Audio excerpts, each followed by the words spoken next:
Únase a nosotros en una exploración de los rincones ocultos de la historia en busca de objetos legendarios y poco conocidos que han configurado nuestro mundo. A continuación, una mirada a la magia de la fotografía, las primeras películas de guerras reales y recreadas, fotos instantáneas con la primera Polaroid, cómo se fotografiaron estas hadas e imágenes históricas ocultas en lecheras. Seguidamente, en Objetos Perdidos.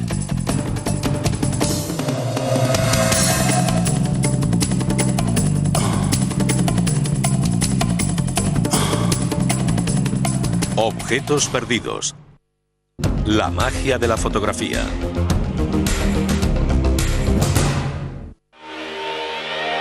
En una convención científica en 1947, un ingeniero subió al escenario para presentar un nuevo invento. Era una cámara que, según él, podía hacer y revelar una foto en segundos. Pulsó un botón y esperó un minuto para saber si le esperaba la bancarrota o el mérito de cambiar para siempre el mundo de la fotografía. Era Edwin Land, y esta es la historia de su creación, la primera cámara instantánea del mundo.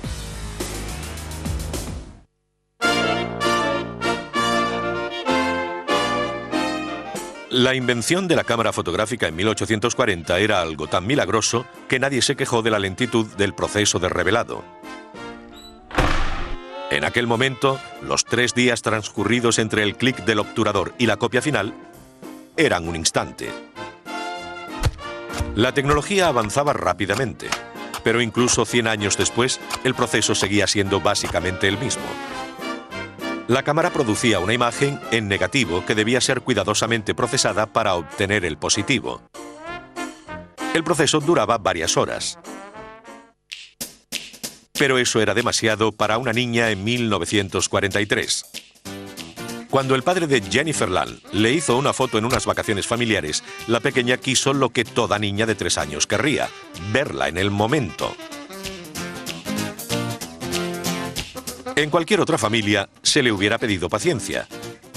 Pero el padre de Jennifer era Edwin Land. Edwin era un genio, un fanático del trabajo, un científico de gran talento. Land dejó la Universidad de Harvard y en 1937 fundó la empresa Polaroid, llamada así por sus experimentos con el cristal polarizador de luz. El nuevo cristal hacía que los rayos de luz viajaran en una sola dirección. Esto dio lugar a inventos como reducir el resplandor de los faros de los coches, pioneras gafas de sol e incluso películas en 3 dimensiones. Pero la pregunta de su hija se apoderó de su prodigiosamente mente. ¿Por qué no hay una película fotográfica que se autorrevele en segundos? Decidió darle vueltas a la idea. 1 hora después, ya tenía clara la cámara, la película y el diseño. Pero una cosa era imaginar la cámara instantánea y otra, crearla. Land designó un grupo de científicos para hacer realidad su idea. El nombre en clave del proyecto fue SX-70, Expediente Secreto número 70. Por fuera, el diseño de la cámara instantánea de Land era como el de cualquier otra de la época. Pero en el interior era completamente nueva. La magia comenzaba justo después de apretar el botón, cuando la foto salía a través de una serie de rodillos. La presión de los rodillos reventaba el depósito de productos químicos que procesaban el negativo y transferían rápidamente la imagen positiva al papel. El tiempo era lo importante. Si se retiraba el negativo demasiado pronto, la foto quedaría muy clara. Demasiado tarde y resultaría oscura. Eudoxia Woodward hizo el primer experimento químico en el proyecto de fotografía instantánea de Land. Seguí las instrucciones y apareció una imagen muy bonita. Llamé por teléfono al 5º piso y le dije: veo una imagen. Me preguntó si era un positivo. Cuando le dije que sí, se puso muy contento. Fue el primer experimento. Había nacido la fotografía instantánea. En 1947, 3 años después de su genial idea, Land estaba preparado para jugarse el futuro de su compañía con la SX-70, la cámara Polaroid. Era hora de presentar el nuevo artilugio al mundo. Subiendo al escenario en la reunión anual de la Sociedad Óptica de América, Lam prometió a un público escéptico que su revolucionaria cámara podía hacer y revelar fotografías en 60 segundos. Se sentó, apuntó la cámara a sí mismo y disparó. Nadie sabía lo que iba a pasar. 60 segundos después, abrieron la cámara, sacaron la película, se la dieron y despegó el papel. Allí estaba su cara, casi a tamaño real. Este momento triunfal de la cámara instantánea ha pasado a la historia de la Polaroid como el pelado. Los titulares la anunciaron como la cámara que hacía fotos al instante. La prueba era el hombre y su imagen en una foto. ¿Pero se vendería bien? Lam llevó el prototipo a Boston y comenzó a fabricarla en serie. El precio original fue de $95, por lo que la llamaron Modelo 95. No era nada fácil de usar. Pesaba unos 2,5 kilos. Sí, pesaba mucho, pero era muy bonita, compacta y de líneas estilizadas. Había llegado la hora de introducir la cámara en el mercado. El día después de Acción de Gracias de 1948, 2 empleados de Polaroid montaron un expositor en una tienda de Boston, contando con que la multitud que iría de compras después de un día de fiesta se interesaría por la máquina. Y así fue. Cuando los más alejados empezaron a quejarse de que no veían, el vendedor de Polaroid se subió encima del mostrador para seguir con sus explicaciones. Casi hubo un motín. El lugar estaba atestado de gente. Vendieron todas las cámaras y todos los carretes que llevaban. El dueño de la tienda les preguntó a qué hora llegarían al día siguiente. Cuando le dijeron que a las 12, les pidió que estuvieran a la hora de apertura, a las 10. Le dijeron que no porque no habrían terminado de hacerlas. Desde entonces, Polaroid ha presentado cientos de modelos de cámaras instantáneas, y todas derivadas de la SX70 de Edwin Lam. Tenía que ser compacta, fácil de llevar, atractiva por fuera, que lo tuviera todo, incluso flash. Era una de las virtudes del señor Lam. Nunca tuvo miedo de intentar algo. Edwin Lam conservó el prototipo de la SX70 en su oficina hasta su muerte en 1991. Para entonces, su cámara ya había alcanzado la inmortalidad. La Polaroid original de Lam, conocida como SX70, se conserva en los archivos de la empresa Polaroid de Cambridge, Massachusetts. No se exhibe al público. Érase una vez en las colinas de Yorkshire, Inglaterra. 2 niñas con una cámara demostraron que las hadas existían. Así lo creyó un famoso escritor y gran parte del país, gracias a 5 extraordinarias fotografías de diminutas mujeres con alas. En 1917, en el idílico pueblo inglés de Cottingley, vivía la familia Wright, de clase media. Para la joven Elsie, de 15 años, y su prima Frances, de 10, debía ser una vida de cuento. Durante el mágico verano de 1917, las niñas le pidieron prestada al padre de Elsie su cámara. Como nunca la habían usado, el padre introdujo las placas de cristal de los negativos y fijó la exposición antes de que las niñas salieran de casa. Era un invento relativamente nuevo, por lo que solían ser fáciles de usar. Solo había que apuntar y disparar. Y eso hicieron. Sin esperar nada extraordinario, el padre de Elsie reveló los negativos en el cuarto oscuro de su casa. En la primera fotografía se veía a Frances sentada en el bosque rodeada de alas volando. En la segunda, Elsie retozaba con un diminuto gnomo. Wright pensó que las fotos eran falsas. Su hija era toda una artista, pero ella juró que las hadas eran de verdad. Ese habría sido el capítulo final de este cuento, pero la señora Wright quiso una segunda opinión. Envió los negativos al conocido teósofo Edward Gardner, un gurú del mundo espiritual, que las compartió con su colaborador, el famoso escritor Sir Arthur Conan Doyle, un firme creyente en las hadas. El creador de Sherlock Holmes, el gran pensador racional, también creía en la vida después de la muerte, en las voces de los muertos y en apariciones ectoplásticas, esas criaturas a las que llamamos fantasmas. Para Doyle, la existencia de hadas era elemental. Pero para asegurarse, Doyle y Gardner visitaron a un experto fotógrafo que aclaró los negativos e hizo nuevos positivos que darían la vuelta al mundo. El experto afirmó que las fotografías eran auténticas.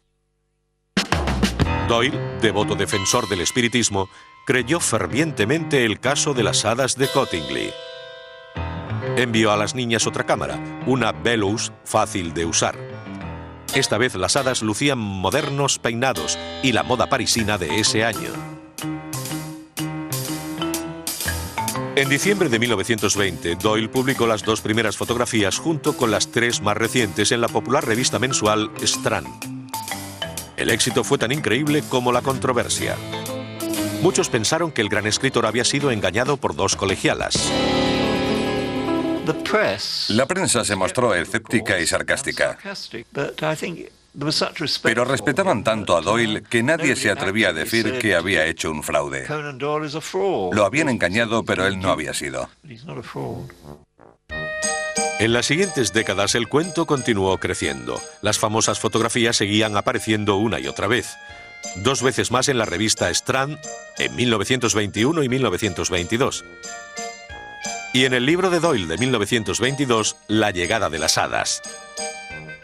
El autor moría 8 años después, convencido aún de la autenticidad de las fotos y de las hadas. Finalmente el polvo de hadas se disipó, pero ni Elsie ni el pueblo de Cottingley pudieron escapar a la leyenda que habían creado.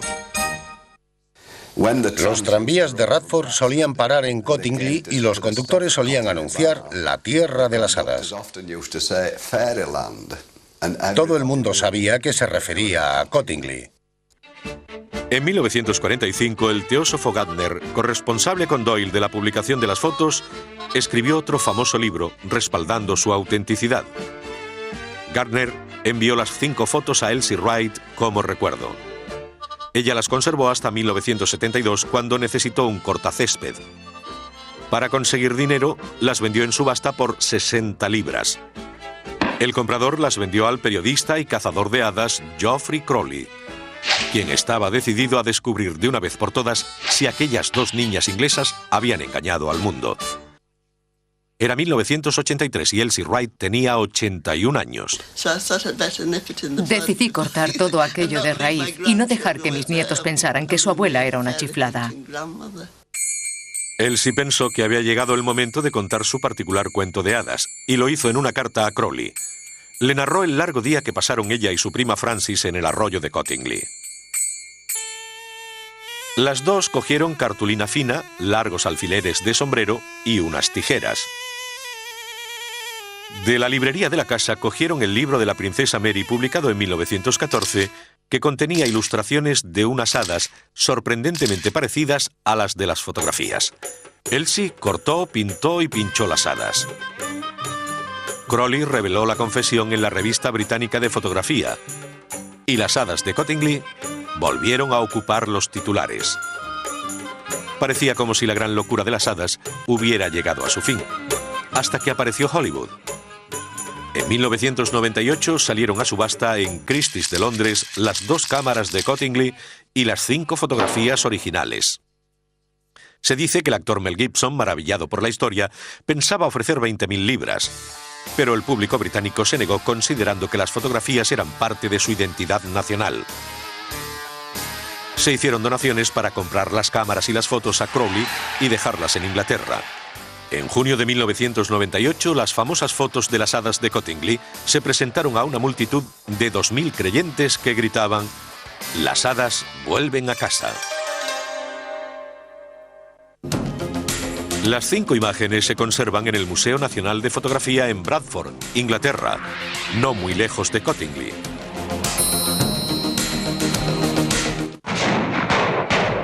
Tropas norteamericanas persiguiendo al enemigo. Emboscadas, Cargas de caballería, traición, valentía.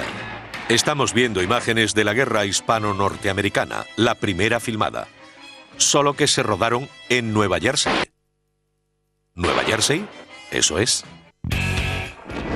A lo largo del siglo pasado, las imágenes de la guerra forjaron el destino de la nación. Desde las columnas de humo sobre Pearl Harbor hasta las bombas inteligentes de la Guerra del Golfo, vemos a Estados Unidos combatiendo a través del objetivo de la cámara. Algunas de las primeras películas eran reales, otras falsas. Pero estas viejas imágenes iniciaron un siglo de poder norteamericano, en el campo de batalla y en la pantalla.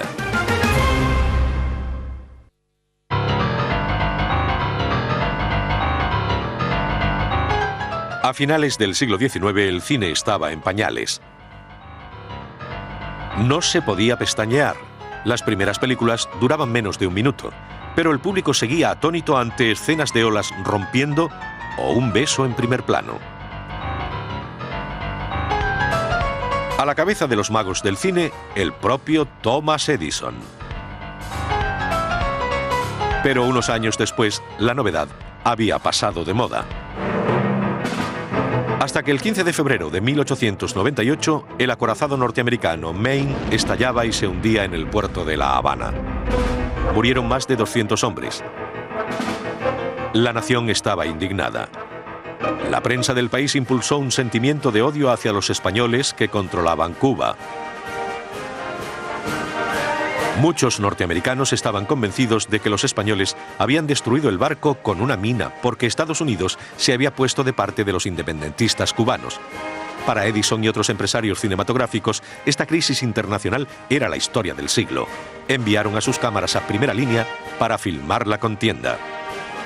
Los espectadores estaban tan ansiosos por tener noticias que algunos exhibidores adquirieron películas de un barco parecido, fingiendo que eran del Maine antes de explotar.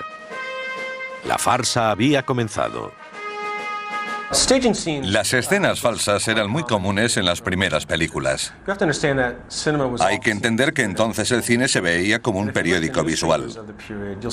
Los periódicos de la época eran una mezcla de fotografías y dibujos con un toque romántico. Nadie se tomaba esas representaciones como algo real. Todavía había que rodar material auténtico. El famoso entierro de las víctimas del Maine mostraba el desfile fúnebre real celebrado en Florida. Pero los autores falsearon algunas escenas porque el público, aburrido de las películas unos meses antes, de repente no podía vivir sin ellas. Las imágenes provocaron una airada reacción, por decirlo suavemente. En Rochester, Nueva York, cuando apareció en la pantalla el buque español Vizcaya, el público empezó a tirar tomates, huevos y fruta podrida. Fue tan violento que tuvieron que retirar la película del programa el resto de la semana. Los enfurecidos ciudadanos esperaban que el presidente McKinley hiciera la declaración de guerra. Y así ocurrió en abril de 1898. Ahora había mucho que ver. Aún así, la farsa continuó. En esta película, malvados oficiales españoles ejecutan a soldados defensores de la democracia en Filipinas. Los espectadores parecían no cuestionar que hubiera sido filmada por un cámara norteamericano. Lo cierto es que no ocurrió, todo era falso. Las grandes batallas navales parecían personales y cercanas, creando una sensación de estar allí. En realidad, eran recreadas con maquetas en tanques de agua. Los primeros efectos especiales, los antepasados de la Guerra de las Galaxias, fueron un puñado de barcos de madera chapoteando en bañeras de Nueva York. Considerando las circunstancias, la guerra terminó rápido, en 3 meses. En julio, la flota de Estados Unidos había destruido a la española. No hay forma de estimar la fuerza de las imágenes de la guerra desde la explosión del Maine. Desde Somme hasta Iwo Jima, desde Vietnam hasta Pristina, la guerra y el cine han ido estrechamente unidos. Con los años, las películas bélicas reales y las falsas se han terminado confundiendo. Algunos documentales, con la mejor de las intenciones, incluyen falsas imágenes retrospectivas. Ocurre lo mismo con películas de la Primera Guerra Mundial en las que algunas escenas de batalla son simples recreaciones. Pero hay algo seguro. Una investigación de 1976 sobre el hundimiento del Maine estableció que la causa más probable de la explosión fue un incendio accidental que se propagó hasta el depósito de municiones. Después de todo, resulta que no lo causó una mina española. Las primeras imágenes de la guerra hispano-norteamericana se imprimieron como fotografías y después se animaron fotograma a fotograma hasta darle forma de película. Ahora se conservan en la Biblioteca del Congreso de los Estados Unidos. Hambre, opresión, asesinato. ¿Cómo se documentan los crímenes de guerra bajo el atento ojo del enemigo? A continuación, en Objetos Perdidos. ¿Dónde está ahora la Zummatic Bell & Howell usada por Abraham Zapruder para filmar el asesinato del presidente John F. Kennedy? La cámara y la película original se encuentran en los Archivos Nacionales en Washington, D.C. Hubo un tiempo y un lugar en el que esta lechera contuvo algo más precioso que el oro. Una época en la que la leche fresca era tan codiciada como el valioso metal. Una época en la que el enemigo estaba en todas partes, controlando todos los aspectos de la vida judía en los guetos de Europa Oriental. Y dos simples lecheras fueron destinadas a salvaguardar algo más preciado incluso que la leche: recuerdos. Cuando los nazis encerraron a los judíos en guetos en 1941, les prohibieron alimentos básicos como el pan, los huevos o la leche. Las cartillas de racionamiento asignaban 200 calorías diarias por persona, un quinto de lo necesario para subsistir. Meter comida de contrabando se convirtió en una forma de vida. Los residentes idearon un ingenioso sistema para introducir leche en el gueto burlando los controles. Tenían mangueras a través de las casas que estaban adosadas al muro del gueto. Llenaban las lecheras en el interior y la distribuían con ellas. Para la mayoría de los residentes, la lucha por sobrevivir era una ardua tarea. Pero en los guetos de Varsovia, Polonia, y Kaunas, en Lituania, dos pequeños grupos clandestinos lograron conservar la documentación de los horrores perpetrados contra ellos gracias en parte a estas lecheras. Emanuel Ringelblum, profesor de instituto e historiador en Varsovia, lideraba el Oneg Shabbat, o Alegría del Shabbat, como se llamaba su grupo. Los miembros del Oneg Shabbat reunían todo lo que servía para describir la difícil vida en el gueto: diarios, proclamas, incluso cartillas de racionamiento. Ninguna prueba resultaba insignificante. Más de 17.000 objetos fueron meticulosamente escondidos en cajas, cajones y paredes por todo el gueto, esperando a ser transferidos a algunas de las muchas lecheras sin usar. El archivo de Ringelblum en Varsovia no contenía fotografías. Eso sería obra de otro hombre en otro lugar, una ciudad llamada Kaunas. Sin conocimiento de Ringelblum, al otro lado de la frontera, en Lituania, un hombre llamado George Kodish llevaba un registro incluso más sorprendente y peligroso. Kodish se construyó una cámara y pasó la película al gueto en el interior de un par de muletas huecas. Algo muy peligroso. Tener una cámara era ilegal y tener carrete también. El propietario de ese material puso en peligro su vida. Kodish logró hacer estas increíbles fotos ocultando la cámara en su abrigo y disparando a través de un ojal. Su primera fotografía fue quizá la más espeluznante. Kodish oyó alboroto y disparos. Corrió hacia el lugar y descubrió que los nazis habían matado a 3.000 hombres, mujeres y niños. Un moribundo había garabateado en la pared una palabra en yiddish usando la sangre de su hijo asesinado. Kodish la captó: Nekome, venganza. A partir de ese momento, captó todo lo que pudo, desde el traslado forzoso al gueto hasta los judíos colocando alambradas. Un desgarbado adolescente llamado Avi Malnick fue protagonista de algunas de las fotografías. Tenía que hacerlas con aire despreocupado porque estaba a su lado, como lo estoy ahora de usted.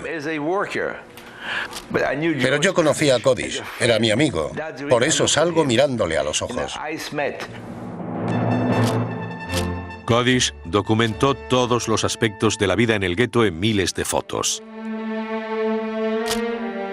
En 1942, con la infame solución final de Hitler, las matanzas se intensificaron en los guetos. En Kaunas, más de 9.000 personas, entre ellas 4.000 niños, fueron ejecutadas en un solo día. Mientras en Varsovia, Ringelblum veía pasar una interminable serie de vagones de ganado con más de 300.000 personas, camino de las cámaras de gas de Treblinka. La fantasmagórica desolación de las calles de Varsovia hizo que Ringelblum se decidiera a atar cabos sueltos. Miembros del Oneg Shabbat transfirieron su archivo a varias cajas pequeñas y 3 lecheras vacías. Y las enterraron en 3 lugares distintos del gueto. Allí quedaron ocultas a los nazis e incluso a los aliados. En marzo de 1944, Ringelblum estaba escondido con su familia cuando fue traicionado por un informador polaco de la Gestapo. Fue ejecutado en las ruinas de la prisión de Varsovia. Solo 2 de casi 100 miembros del Oneg Shabbat sobrevivieron al Holocausto. En Kaunas, en julio, los alemanes se preparaban para abandonar el gueto ante el avance de los tanques rusos. Por pura coincidencia, Kodish también eligió una lechera para salvar su archivo. La enterró llena de negativos y escapó. Continuó haciendo fotos desde el otro lado del río mientras los alemanes quemaban el gueto, en un intento por ocultar las pruebas de sus atrocidades. Después de la liberación, Kodish regresó a las ruinas de Kaunas, encontró el lugar y desenterró las lecheras. Los negativos estaban a salvo. Kodish huyó a la Alemania controlada por los norteamericanos. Allí publicó las fotografías y las exhibió en los campos de los supervivientes del Holocausto. Como Kodish, los 2 miembros supervivientes del grupo de Varsovia regresaron a las ruinas de su gueto después de la guerra en busca de sus cajas y lecheras. Una fue descubierta en 1946 y la otra en 1950. Aún se conservan las lecheras y su contenido. Aunque aún no se ha encontrado la tercera, el archivo Ringelblum está considerado la fuente de documentación más extensa sobre la vida judía bajo el régimen nazi. Las fotografías de Kodish también se consideran un imperecedero homenaje a los supervivientes del Holocausto, pero por una razón diferente. Los nazis intentaron deshumanizarlos. Con sus fotografías, Kodish intentó devolverles esa humanidad perdida. Para los supervivientes, las fotos tienen un significado más personal. Me sirven para recordar. Cuando las tengo en mi mano puedo verlo todo, recordarlo todo. Y Kodish lo hizo posible. Mi familia, mi padre, mis primos, toda mi vida. Lo perdí todo. Esas fotografías